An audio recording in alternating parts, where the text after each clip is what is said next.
Welcome back everybody to another video. We're here with Kyle Chris. Today we're going to be going over the Raditz deck, just kind of an overview. Get everybody excited about set 23. I know I'm pretty excited so far for, I would say, probably half of the reveals so far. I think this set's going to look very interesting, and especially if we're able to get it before Nats. I think some of these decks are playable, they're winnable. Who knows? Maybe we'll go over that in a different video. But let's go over Raditz today. I would say so far, probably the most talked about deck that has been revealed so far. Obviously, we've only seen 2.5 colors. I would say Raditz is probably the most looked upon as being the deck that can be in the meta, right? So Raditz, typical draw one. You have an activate main where if you have 2 or more energy, you reduce the Z cost. The Z energy cost of a scouter in your Z deck by 1 for the turn, and then you negate this card skill for the game. Then you waken up 4 life or less, or if you have a total of 3 or more blue Saiyans among all cards in your battle area and energy. Draw 2, and you strike life down to 6. So another draw 2 leader. So we might not be getting too much of the hybrid leaders outside of the token trunk so far. And then we have Raditz, the Invasion Begins.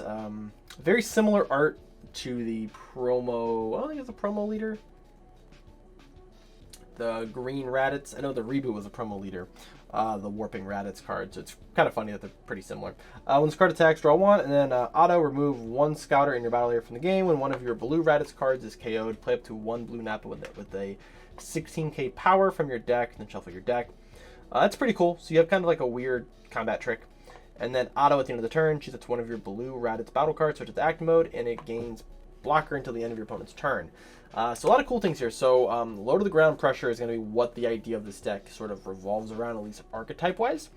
Built-in blockers with the leader effect, a very powerful Z extra card, which we're going to get to in the next slide, and also some free play combat tricks, which are always good. I definitely think this deck, building it on paper, it seems very good. I think the archetype is pretty solid, and then obviously just supported by good blue stuff. So we're gonna go over the first card, which is gonna be Scouter. It's probably the most talked about card from this archetype. It is a Z extra card for 1 and 1 Z energy. Again, remember with the leader, you can negate its effect for the Z energy. So essentially, it would be just cost 1 energy. Auto limit 1 if your leader is a blue Raditz or Nappa and it's your turn. When your mono blue Raditz, Vegeta, or Nappa card is played, your opponent reveals their opponent reveals their cards in their hand. It just reveals the cards in their hand. They could just say reveals their hand. Additionally, if your opponent has a battle card with 15k power or less in their hand, play up to 1 Raditz, Vegeta, or Nappa with all blue, 16k power, and a different character name that is that the card played from your hand. Then the card played from your hand. So essentially, you play a battle card, either a Nappa, Vegeta, or a Raditz. Then you look at your opponent's hand, have a battle card that's 15k or less. More than likely, unless you're playing against a black deck, that's probably like most black decks probably have less cards that are 15k other than like super combos and some negates and stuff. But nevertheless, more than likely they're gonna have a 15k power body. Then you get to play a Raditz, Vegeta, or Nappa, just a different card name than what was played off of this auto effect. So like let's say you play a Nappa, then you can't play a Nappa off of this effect. You can only play Raditz and Vegeta. It's pretty simple, just worded very strange. But this card here is crazy. So being able to like just look at your opponent's hand, although you're not ripping anything, Scouter just giving you the ability to look at their hand is phenomenal. That's essentially just allows you to play out your turns and know what's coming, which is just a crazy skill to think about because you don't really have a card like this in the game. So this is very, very good. Also works in the Nappa deck, which we haven't done yet. I'm gonna kind of wait till the end of the probably at least wait till the end of all of the like promotional TP cards that come out, because I think there's probably gonna be some sort of support in there for Nappa and Raditz. So just always keep that with a grain of salt. You know, these are based on what the cards are revealed right now. Definitely might be some sort of support for this deck.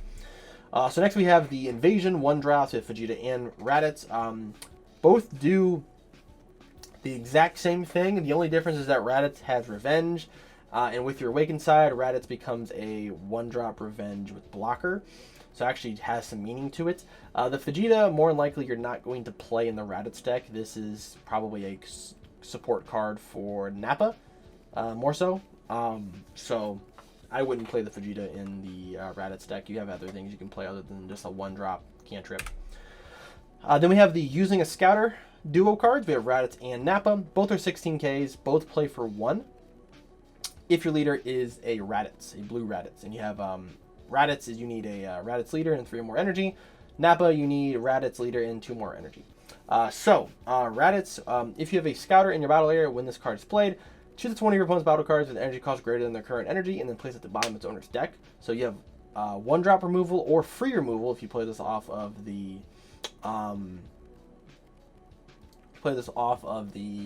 leader effect, or off of the Scouter effect. When this card is KO'd or removed from the battle by an opponent's skill, you draw 1. So when this card is removed just completely, you draw a card. So that's really good. Again, this is a 16K, and this card's more likely going to have blocker. So when this card dies, you have to draw a card. And you have removal built into it. Very, very powerful card. Nappa, auto once per turn. When a Scouter is placed in your battle area, draw 1. So this is sort of like afterwards, because you do have the ability of popping the Scouter. So when you play a Scouter and this card's in play, you will draw an extra card. Then activate battle if your leader, if your blue Raditz, Vegeta, or Nappa card is in a battle, use 1 mono blue Saiyan with a combo cost of 5k from your drop and a combo with the skills negated for the turn. So if your leader attacks or is attacked, or any of your Raditz, Nappa, or Vegeta cards attacks, again, or is attacked, you can activate battle and combo with a card for free for the drop. Very good card, again. Very powerful, actually. That's a very good effect.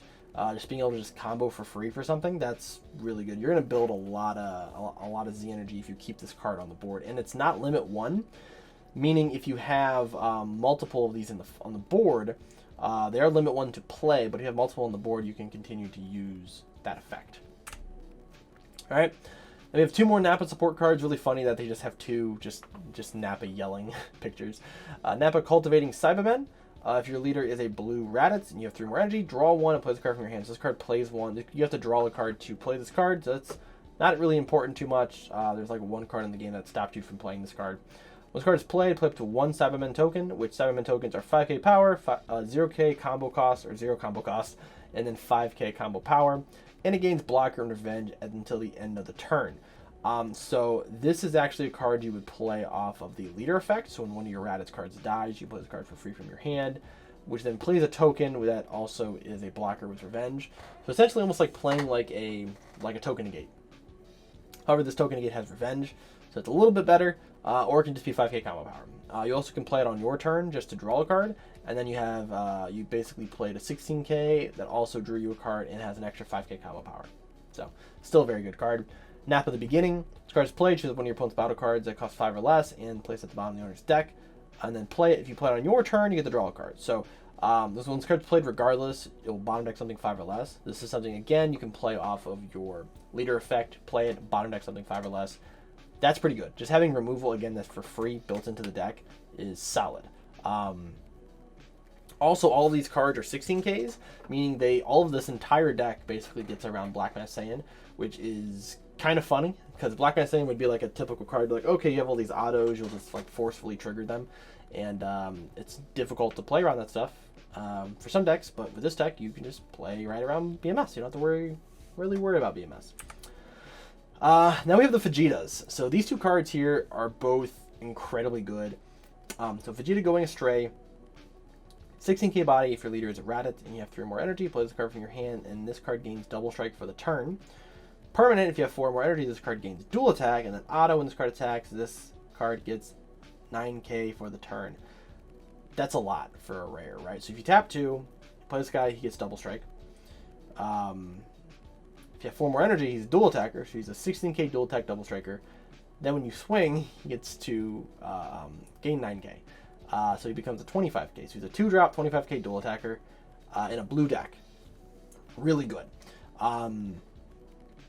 Definitely one of the like kind of like your boss monsters for the deck, and it's really low to the ground, which is hilarious. That this deck basically just a bunch of 4Ks, which is hilarious. And then you have Saiyan Strength. It's a similar thing. When this card's played off of the Activate main, it gains dual attack instead of double strike. And then auto, once per turn when this card attacks, hits one of your opponent's battle cards and places at the bottom of the owner's deck. This card gets 9k for the turn. So this card bottom decks the card and then becomes a 25k dual attacker for 2 energy.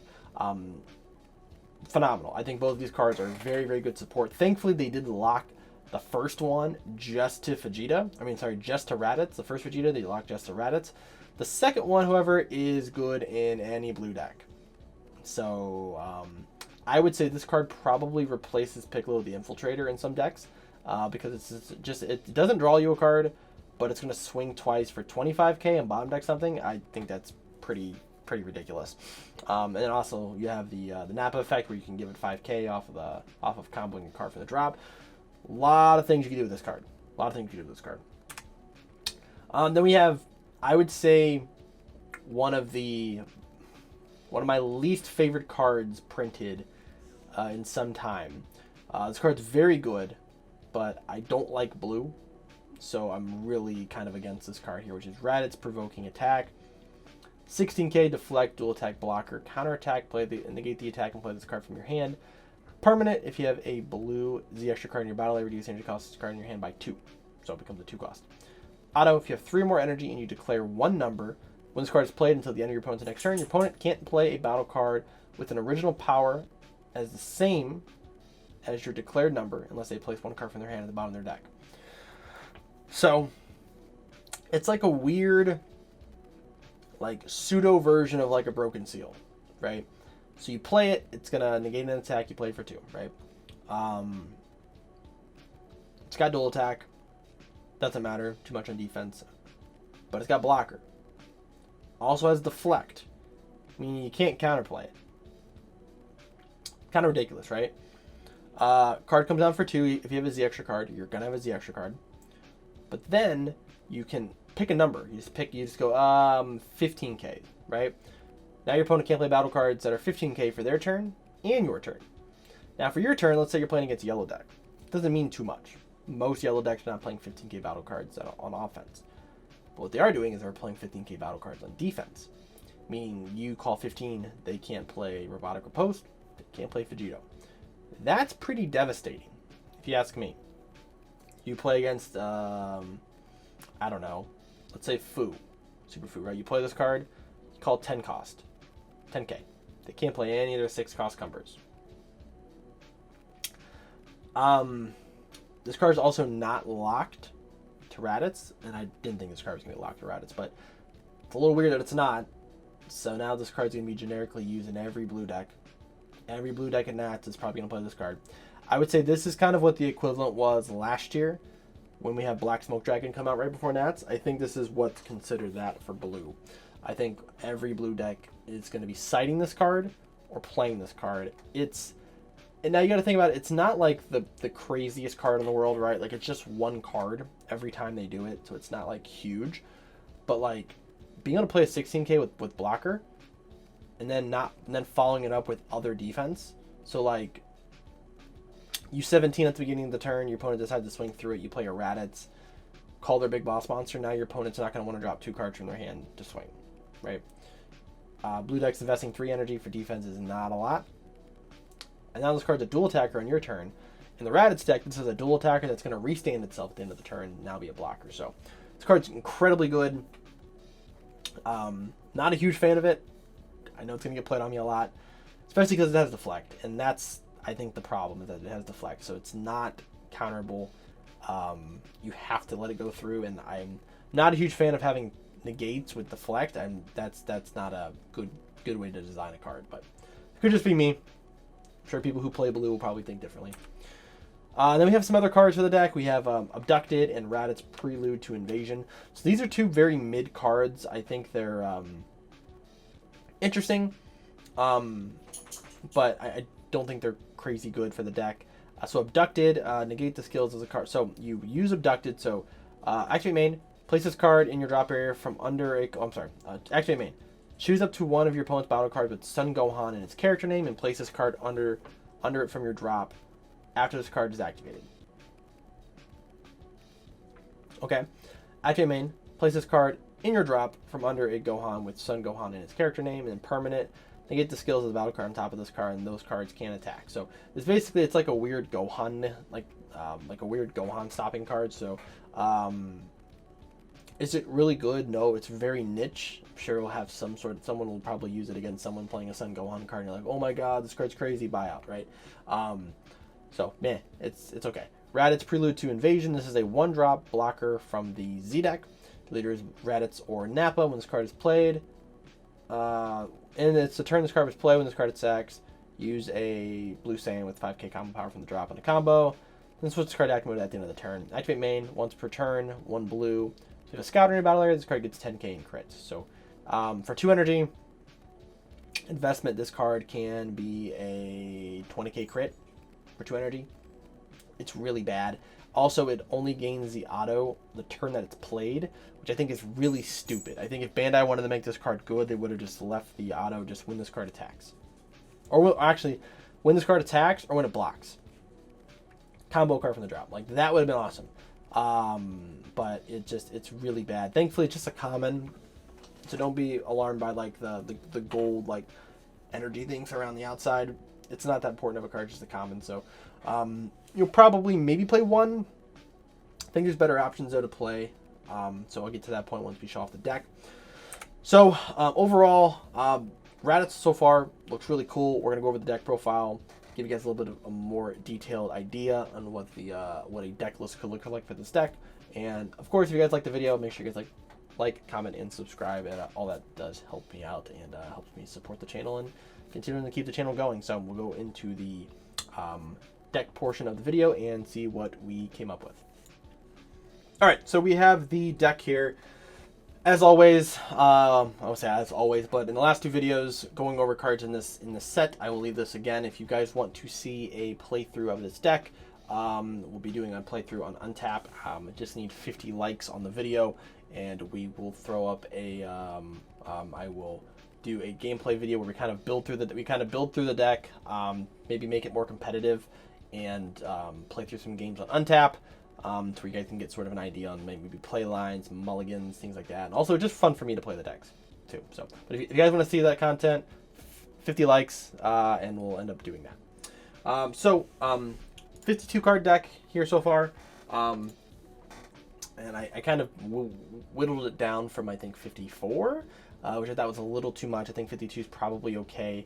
You're gonna go through your deck, I want to say pretty quickly because you don't draw like a ton of cards. But I think 52 is fine, especially with Mill. Like 51, 52 for most competitive players is like a forbidden. Most people don't go over 50. But I think 51, 52 is fine, even 53 in some decks.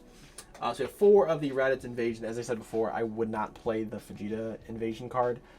It's more so for the Raditz deck, not for the Raditz deck, for the Nappa deck. It doesn't do anything for this deck. You can't play it for free. Like it's not really needed. This is going to be probably your best turn 1 play, or turn 2 play, I should say, because turn 1 you should be able to go into, I think it's turn 1 or turn 2 you can go into Scouter. Then we have the 4-drop Raditz using a Scouter. We're going to play 4 of this guy. It's definitely one of the best cards in the deck. Just another blocker we can use for removal, draws us cards, allows us to proc our leader effect. It's got a lot of stuff it can go on. 4 of the Nappa at the beginning, 3 of the Cultivating Cybermen. So Nappa at the beginning is something you can play on your turn. It's probably better to play on your turn so you get the draw. And then Cultivating Cybermen is sort of like a weird Floodgate-esque type of card, or a token-esque type card where you can play this card and you play a token afterwards. The token then means blocker. So now I have a blocker on board and a 16k battle card. So that's pretty cool. 3 Nappa using a Scouter.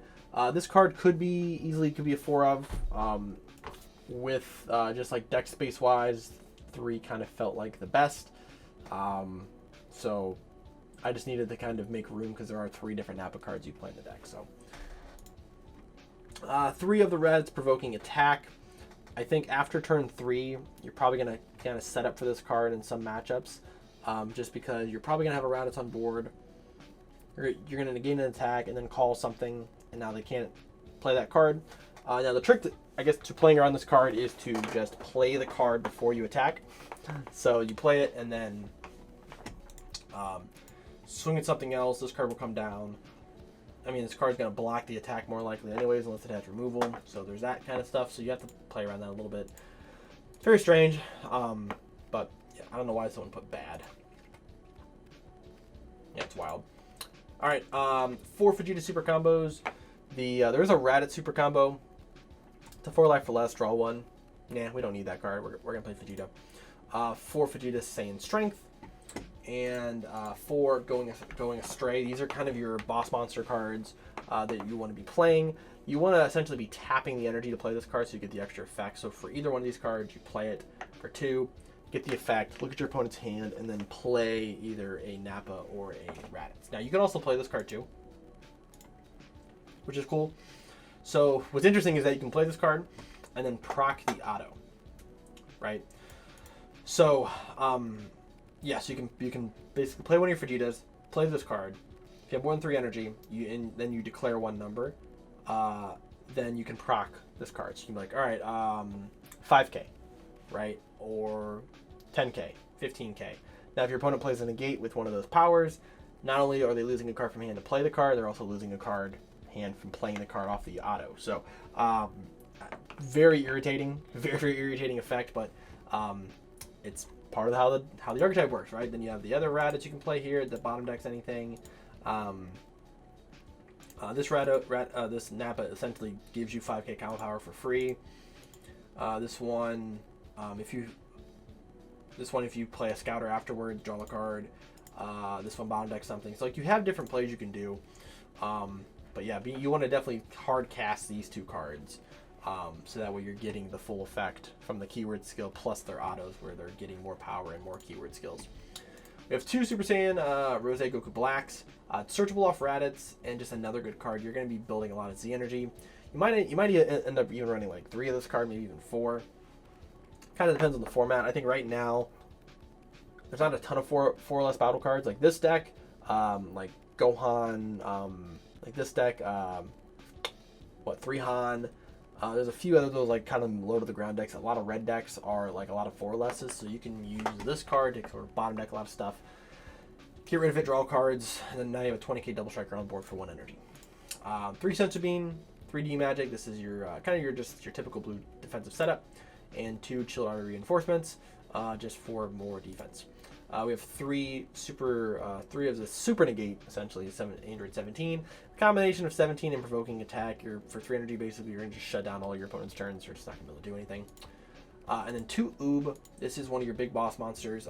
We build a lot of Z energy. We don't really put a lot of cards into our opponent's Z energy, but a lot of decks will build up Z energy.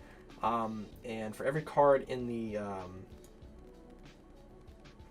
your opponent's Z energy, this card gets reduced by 3. So if they have 2 Z energy, which a lot of decks are going to have 2 Z energy at some point, this is a 2-drop, draws you a card, slightly kind of works as a board wipe, and then also taxes your opponent for countering. Between this and like the Raditz, you're able to like tax your opponent 2 cards from hand if they decide to play certain negates. You can like call 15k and then you swing with Oob, and then they play like a Robotic Riposte, and they're minusing 3 cards from hand. It's a little ridiculous what you can do. Secret that I chose was Kaioken. So a lot of people are citing the cunning cards. However, I think a lot of people are not going to side them in specifically against this deck, because I don't think this deck really restands energy. So if they don't know you're playing Kaioken, you can get away with playing Kaioken. I think Kaioken is such a powerful card. Being able to restand all of your energy, being able to play out for 2 at the cheapest, and that's a 40k triple attacker. The triple attack part doesn't mean too much. It's more so the energy, restoration, just being able to go into other plays. I think it's great. I think most people will probably just play Beast Gohan, unless there is a secret rare that comes out for blue that is crazy. People might play. It's been a while since we've had a blue secret rare that's been really, really good. I think the last one was Beast Gohan, and then before that was this card. So I think you can do either one. Hell, I think you could probably even play Pan in this deck because of the amount of battle cards you're going to be able to pull out. I think that Pan's more of a high competitive card, not so much for like easy template, let me copy and paste sort of decks. Pan's definitely more of a high skill cap card. But this card here, it sucks that it does get countered by a bunch of 50-cent cards, but I think Kaioken is a good choice for this deck. I think you can play Kaioken. Last 2 cards, we have Heated Fighting Spirit. This is just your Overrealm slot. I think every deck's going to play at least 1 Overrealm. Then we have this card, 4-drop Son Goku, Premonitions of a Fierce Battle. For one, it's a 4-drop, blue Saiyan, meaning you can search it off Raditz. If your leader is a blue or yellow Saiyan, so it's blue, reduce the combo cost of this card by 1. This does mean combo cost in hand by 1, I'm pretty sure. So you cannot combo this from the battle area. It is a 1-cost combo on board. You play it for 2 if your leader is blue or yellow Saiyan, 3 more energy, and you have a Z battle card in your Z card in your battle area. You draw 1 and play it. And when it's played, you tap down any battle card and then bottom deck a 5 or less, and then it's a 25k double striker. This is very good. This is just another card you can kind of use in the battle trick step between your Nappa leader effect, Rose Goku Black, and then this card here. You have tons of different ways to interrupt your opponent via the battle. And again, just being another searchable target off of this card here is really good. So this is just a very good support card. Very good in this deck. It's going to be live literally like almost turn 1, turn 2, and then obviously turn 3 is when you can start playing it. All right, so for the Z deck, we have 1 Black Kamehameha. I think this is probably going to be I think you're going to see probably every one of the anniversary ones in every single deck. You're going to play it as at least a 1 of. Kind of replaces the need for the Realm Destroyer extra cards, because now you can put 1 just in your Z deck. Obviously, they're not going to draw you a card, but they still do similar effects. This one actually does draw you a card. Plays a Shadow Token with blocker, and then you give a card 15k. So this card's actually incredibly good. And you're drawing a card basically from not using a card from hand, so that's pretty wild. We have 1 Cell, 2 Beerus, and then 2 Scouter. This is probably the best lineup for things.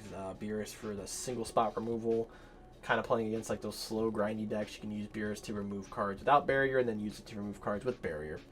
And Cell is kind of for the wide decks. You're going to use it to play it against like red more likely.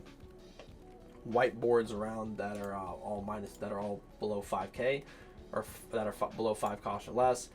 Wipe them off the board. Now you get a big 25k crit. So you're potentially a 25k triple strike crit that swings twice. The last card, again, I said I don't run the Raditz. I don't think you should play the Raditz. We put 1 Janempa Pure Evil in the deck. So if your leader is blue and you have a Z extra card in the battle area, reduce the card in your Z deck by 1, and reduce the Z cost by 1. So it's a 1-drop. It's a 1/1, 15k unique. The card's played, you choose 1 of your opponent's battle cards, and it costs 3 or less and plays at the bottom of the owner's deck. And then if you have 4 more energy, when one of you or your opponent's battle cards is placed at the bottom of the owner's deck, switch up to 1 of your energy to active mode at the end of the turn. So it's kind of like free removal. So you're able to play it, pop something, and if you bottom deck the card, so which means you have to bottom deck it to fulfill the cost.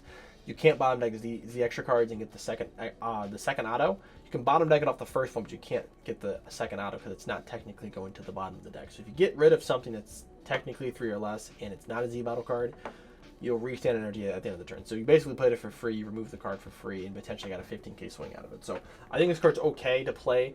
It's not crazy good. It's not like a crazy secret tech, but it is a pretty interesting card to play just to kind of round out your Z deck. So that is the list. Again, 52 cards. No side deck for this. No side deck options for this deck yet. I definitely think we're going to be getting some sort of Raditz support. So that will probably be something that will have to fit into the main deck somewhere. Other than that, it's a good blue deck. I tried to build it like blue-green, blue-red, but a lot of those cards are locked to specific color leaders, and it just doesn't really work. So everyone buying out the green Raditz stuff, you're not going to play green energy just to play those cards in this deck. You're just not going to do it. It's just not very good. And like Scouter only plays 16Ks, and they have to be blue. So like a lot of those cards are 20Ks and 15Ks. You can't even play them, so it's weird. So this is the deck. Hopefully you guys enjoyed the video. As always, thank you guys for watching, like, and subscribe. And again, if we get to 50 likes, we will do a gameplay video where we go over the deck, build it. I might do a few games where we're kind of testing different builds and going from there. So thank you guys for watching, and I will see you guys in the next video.